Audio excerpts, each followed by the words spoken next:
मित्रों, आपने देखा होगा कि भारत के प्रमुख श्री कृष्ण मंदिरों में फॉरेनर्स कृष्ण भक्तों की गिनती अन्य किसी भगवान के मंदिर से ज्यादा होती है। कहने का अर्थ यह है कि अंग्रेजी लोग ज्यादातर भगवान श्री कृष्ण के ही भक्त होते हैं बजाय अन्य किसी और भगवान के। आखिर ऐसा क्या है कि ज्यादातर फॉरेनर्स श्री राम, भगवान विष्णु या अन्य किसी देवताओं की बजाय श्री कृष्ण भगवान के भक्त हैं? तो चलिए मिलकर जानते हैं इस वीडियो के माध्यम से। नमस्कार मित्रों, स्वागत है आपका धर्म ज्ञान में। वीडियो में आगे बढ़ने से पहले अगर आपने हमारे चैनल को सब्सक्राइब नहीं किया है तो सब्सक्राइब कर लीजिए। कारण नंबर 1, विदेश जैसे America, Britain, Canada, Australia, France और रशिया के लोगों की भारतीय धर्मों में ज्यादा रुचि होती है। इनमें से कुछ लोग तो ऐसे होते हैं जो यहाँ से ज्ञान प्राप्त कर अपने देश वापस जाकर कुछ नया लिखते हैं और नया इनोवेशन करते हैं और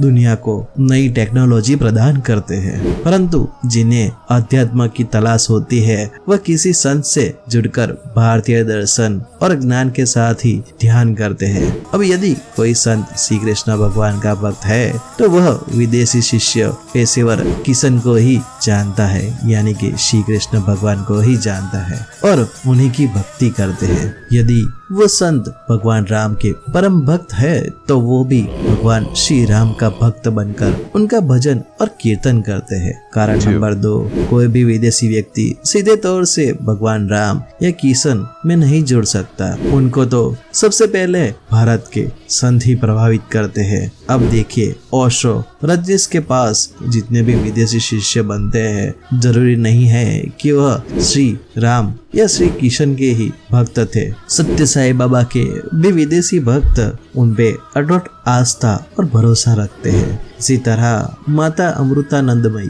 के शिष्य शिव और माता के भक्त हैं। दक्षिण भारत के अधिकतर संतों के विदेशी शिष्य शिव से जुड़े हुए हैं, यानी कि भगवान शिव से जुड़े हुए हैं। कारण नंबर 3, भारत के साधु के लगभग 14 से 15 अखाड़े हैं। अधिकतर अखाड़ों के आराध्य देव शिव है और इन सभी अखाड़ों में दीक्षा लेने वाले सभी विदेशी शिष्य भगवान शिव के ही भक्त हैं। इसी तरह वैष्णव अखाड़े की विदेशी शिष्य राम और श्री किशन दोनों को ही मानते हैं। कारण नंबर 4, हालांकि अधिकतर विदेशी लोग भगवान श्री कृष्ण के ही भक्त हैं, क्योंकि इसका कारण यह है कि विदेशों में श्री कृष्ण से जुड़े आंदोलन ज्यादा चल रहे हैं। ज्यादातर संतों ने विदेश जाकर श्री कृष्ण भगवान की गीता पर ज्यादा प्रवचन किए हैं, क्योंकि श्री राम ने तो कोई गीता लिखी ही नहीं थी। गीता भी एक कारण रही है श्री कृष्ण को प्रचलित करने में, किंतु राम कथा कहने और समझने में समय लगता है,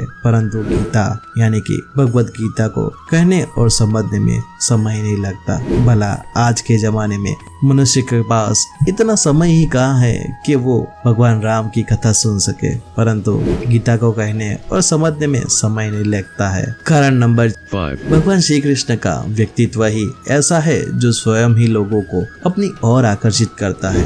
भगवान राम और भगवान किशन में जो सबसे बड़ा फर्क है वो व्यक्तित्व और गीता का उपदेश है। प्रभु श्री राम का अवतार पूर्ण अवतार नहीं माना जाता, क्योंकि उनकी 14 कलाएं ज्ञात थी, जबकि श्री कृष्ण भगवान को 16 कलाएं ज्ञात थी और वो सब कलाओं में निपुण थे। आधुनिक मनुष्य को श्री कृष्ण भगवान लुभाते हैं, भगवान राम नहीं। श्री राम को तो जीवन ही गीता थी और उनका चरित्र तो सबसे उत्तम था, परंतु आज के मनुष्य को ये समझने में नहीं आ सकता। लोग प्रभु श्री राम जैसा त्याग नहीं करना चाहते, बल्कि भगवान श्री कृष्ण जैसा जीवन जीना चाहते हैं। श्री राम की अपनी सीमाएं हैं, परंतु श्री कृष्ण भगवान सभी सीमाओं से परे है, इसलिए वह हर मनुष्य के मन में आसानी से बैठ जाते हैं। जबकि श्री राम ही पुरुषों में सबसे उत्तम और श्रेष्ठ माने गए हैं। कहा तो ये भी जाता है कि महाभारत युद्ध में भगवान श्री कृष्ण ने सारे विश्व को बताया था कि इस सृष्टि का रचयिता मैं हूँ, यानी कि भगवान श्री कृष्ण ही इस सृष्टि के रचयिता है। सब उनके हाथ में है। उनकी मर्जी के बिना दुनिया में एक पेड़ का पत्ता भी नहीं हिल सकता, यानी कि भगवान श्री कृष्ण कह के गए हैं, जो हो रहा है, जो होने वाला है और जो हो गया है वो सिर्फ और सिर्फ मेरी मर्जी से हुआ है। तो दोस्तों इसी कारण से भगवान श्री कृष्ण के फॉरेनर भक्त ज्यादा है। वीडियो को अंत तक देखने के लिए धन्यवाद। आशा रखते हैं आपको हमारी वीडियो पसंद आई होगी। अगर आपको वीडियो पसंद आई है तो वीडियो को लाइक कीजिए और कमेंट में जय श्री कृष्ण लिख के हमारा हौसला बढ़ाइए। और ऐसे ही धर्म के रहस्य के बारे में जानने के लिए आज ही हमारे चैनल को सब्सक्राइब कीजिए। धन्यवाद।